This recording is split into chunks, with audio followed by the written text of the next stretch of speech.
Bien-aimés dans le Seigneur, Shalom. Nous sommes dans la joie de nous retrouver ce mercredi 25 août 2021 pour une nouvelle méditation biblique. Nous allons lire dans Romains, chapitre 1er, versets 16 à 17. Nous vous saluons au nom de notre Seigneur et Sauveur Jésus-Christ. Voici ce que la parole de Dieu déclare. Nous lisons dans la version Louis II. Car je n'ai point honte de l'Évangile. C'est une puissance de Dieu pour le salut de quiconque croit. Du juif premièrement, puis du grec, parce qu'en lui est révélée la justice de Dieu par la foi, et pour la foi, selon qu'il est écrit, le juste vivra par la foi. Romains, chapitre 1er, versets 16 à 17. N'aie point honte de l'Évangile. N'aie point honte de l'Évangile, n'ayons point honte de l'Évangile. Le dictionnaire définit la honte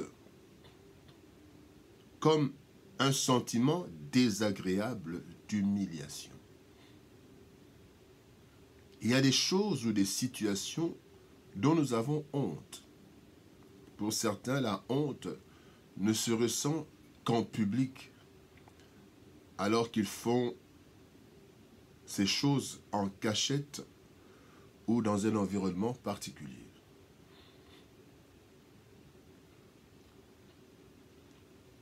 Il se fait que, malheureusement, certaines personnes ont honte de l'Évangile, de la bonne nouvelle de Jésus-Christ. Cette bonne nouvelle du salut en Jésus. Honte de la vie chrétienne, honte d'exprimer leur foi en public. Tel n'est pas le cas de Paul, l'apôtre. Il affirme dans le verset du jour ne pas avoir honte de l'Évangile. Cela devrait être la position de tout enfant de Dieu. Pourtant, cela n'est pas le cas pour tous les chrétiens. Que pouvons-nous dire alors à propos de l'Évangile et de la honte? L'Évangile, la bonne nouvelle du salut en Jésus-Christ. Première chose, que signifie avoir honte de l'Évangile? Plusieurs diront qu'ils n'ont pas honte de l'Évangile, mais leur comportement en dit le contraire. Ils vivent une vie, ils disent autre chose, mais la vie qu'ils vivent, bien-aimés, dit le contraire de ce qu'ils proclament, de ce qu'ils affirment. Avoir honte de l'Évangile, il y a plusieurs choses, mais nous voulons juste voir deux façons d'avoir honte de l'Évangile. D'abord, avoir honte de l'Évangile, c'est vivre l'Évangile en cachette, en clandestinité. C'est vrai qu'il y a des pays où la vie chrétienne est dangereuse. Proclamer sa foi est dangereuse, mais ici nous parlons dans le cas où il y a cette liberté dans la plupart des pays. Lorsque nous sommes chrétiens, bien-aimés, nous ne devons pas avoir honte de manifester notre foi en public. Pourtant, dans les actes, certains, pour des considérations diverses, cachent leurs appartenances et convictions chrétiennes. Il en a été ainsi aussi une fois pour Pierre. Paul en parle dans Galates chapitre 2, versets 11 à 13. Voici ce que l'apôtre Paul dit. Mais lorsque Céphas, Pierre, vint à Antioche, je lui résistai en face parce qu'il était répréhensible. En effet, avant l'arrivée de quelques personnes envoyées par Jacques, il mangeait avec les païens. Et quand elles furent venues, il s'esquiva et se tint à l'écart par crainte des circoncis.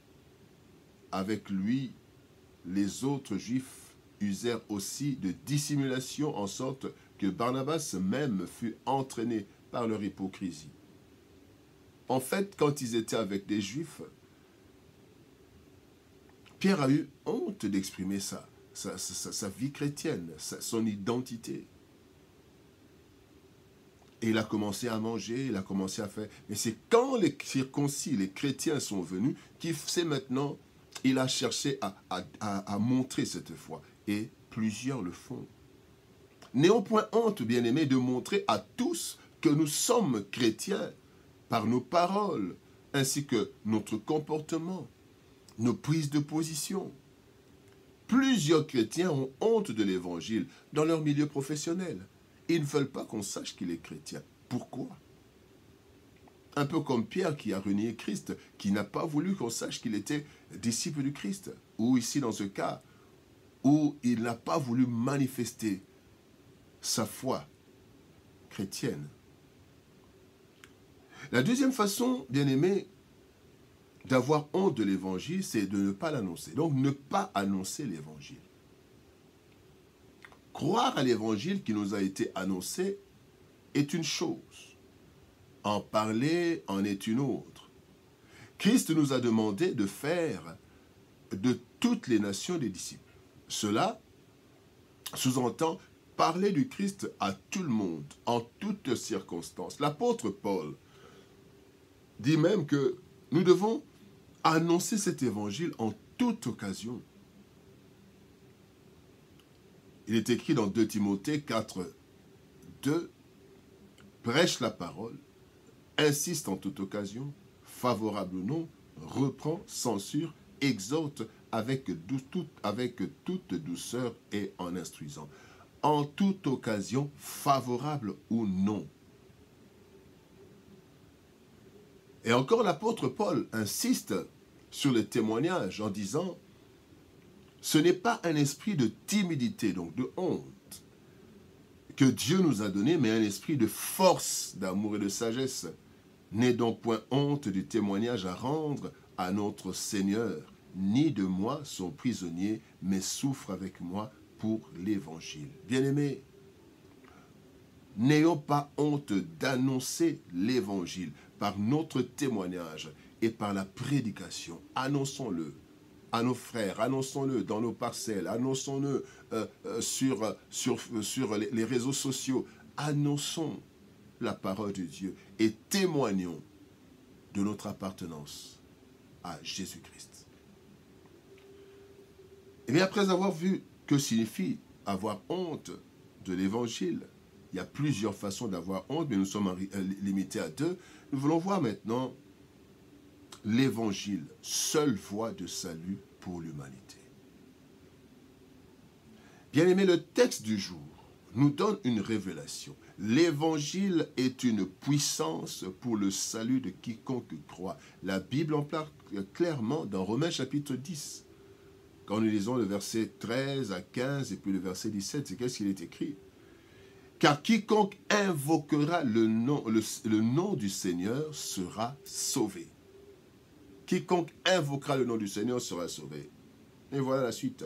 Mais comment donc invoqueront-ils celui en qui ils n'ont pas cru? Et comment croiront-ils en celui dont ils n'ont pas entendu parler? Et comment en entendront-ils parler s'il n'y a personne qui prêche? Si le chrétien a honte, personne n'entendra parler de Jésus, personne ne connaîtra Jésus, personne ne pourra l'invoquer. Et comment y aura-t-il des prédicateurs s'ils ne sont pas envoyés? Selon qu'il est écrit, qu'ils sont beaux les pieds de ceux qui annoncent la paix, de ceux qui annoncent de bonnes nouvelles. Ainsi, la foi vient de ce qu'on entend, et ce qu'on entend vient de la parole de Christ.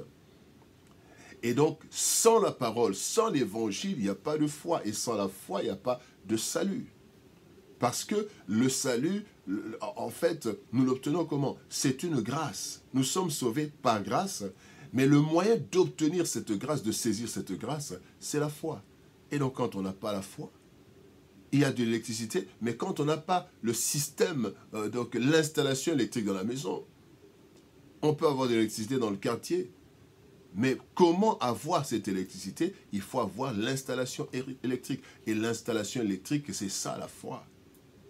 nous saisissons l'électricité distribuée à travers le système électrique installé dans la maison. La foi, bien-aimé, c'est ce qui nous permet d'obtenir le salut. Œuvre qui a été accomplie par grâce. L'annonce de l'évangile est donc la seule voie de salut qui s'effectue principalement en 3 étapes. D'abord, la foi, l'annonce de l'évangile nous apporte la connaissance. Avant de croire, il faut connaître le Seigneur.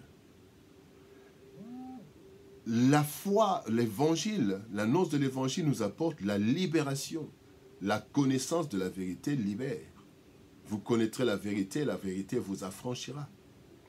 L'annonce de l'évangile nous aide à marcher, à voir la marche bénie et glorieuse. La parole nous montre la voie à suivre. Bien-aimés, l'évangile est la source de notre salut. Alors nous allons terminer par ce 3e point. Qu'est-ce qui arrive si nous avons honte? Si nous avons honte. Avoir honte de l'évangile, bien-aimé, n'est pas une mince affaire, ni une faute minime. Ce n'est pas une faute minime. Cette attitude est pleine de conséquences négatives. Christ en parle à ses disciples. Voici le sort de ceux qui ont honte de l'évangile. Premier sort, ils auront honte, Christ aura honte de nous. Et cela signifie que nous risquons d'être rejetés. Luc chapitre 9, verset 26. Car quiconque aura honte de moi et de mes paroles, le Fils de l'homme aura honte de lui quand il viendra dans sa gloire et dans celle du Père et des saints anges. Deuxième chose qui peut arriver, si nous avons honte de l'évangile, nous porterons la responsabilité de la mort de plusieurs. Ézéchiel chapitre 3, verset 18 dit « Quand je dirai au méchant, tu mourras, si tu ne l'avertis pas, si tu ne parles pas pour détourner le méchant de sa mauvaise voie et pour lui sauver la vie, ce méchant mourra dans son iniquité et je te redemanderai son sang. » Le sang de ceux qui périssent autour de nous sans connaître l'évangile, bien-aimé, nous sera demandé, puisque nous avons honte de l'évangile. N'aie pas honte de l'évangile, bien-aimé. L'évangile, la bonne nouvelle du salut, est une puissance qui sauve tous ceux qui y croient et décident de le vivre. Cependant, plusieurs en ont honte et vivent une dualité. Chrétiens à l'Église et hommes et femmes du monde dans la société. Certains ont honte de proclamer leur foi publiquement à travers leur comportement et paroles. Cette attitude est néfaste tant pour ceux qui l'adoptent que pour les autres que Dieu veut sauver à travers le témoignage de ses enfants. Voilà pourquoi le Christ aura honte de ceux qui auront eu honte de cet évangile de vie et de paix. N'ayons pas du tout honte de l'évangile. N'aie point honte de l'évangile. Que Dieu nous bénisse. Shalom, au revoir et à demain.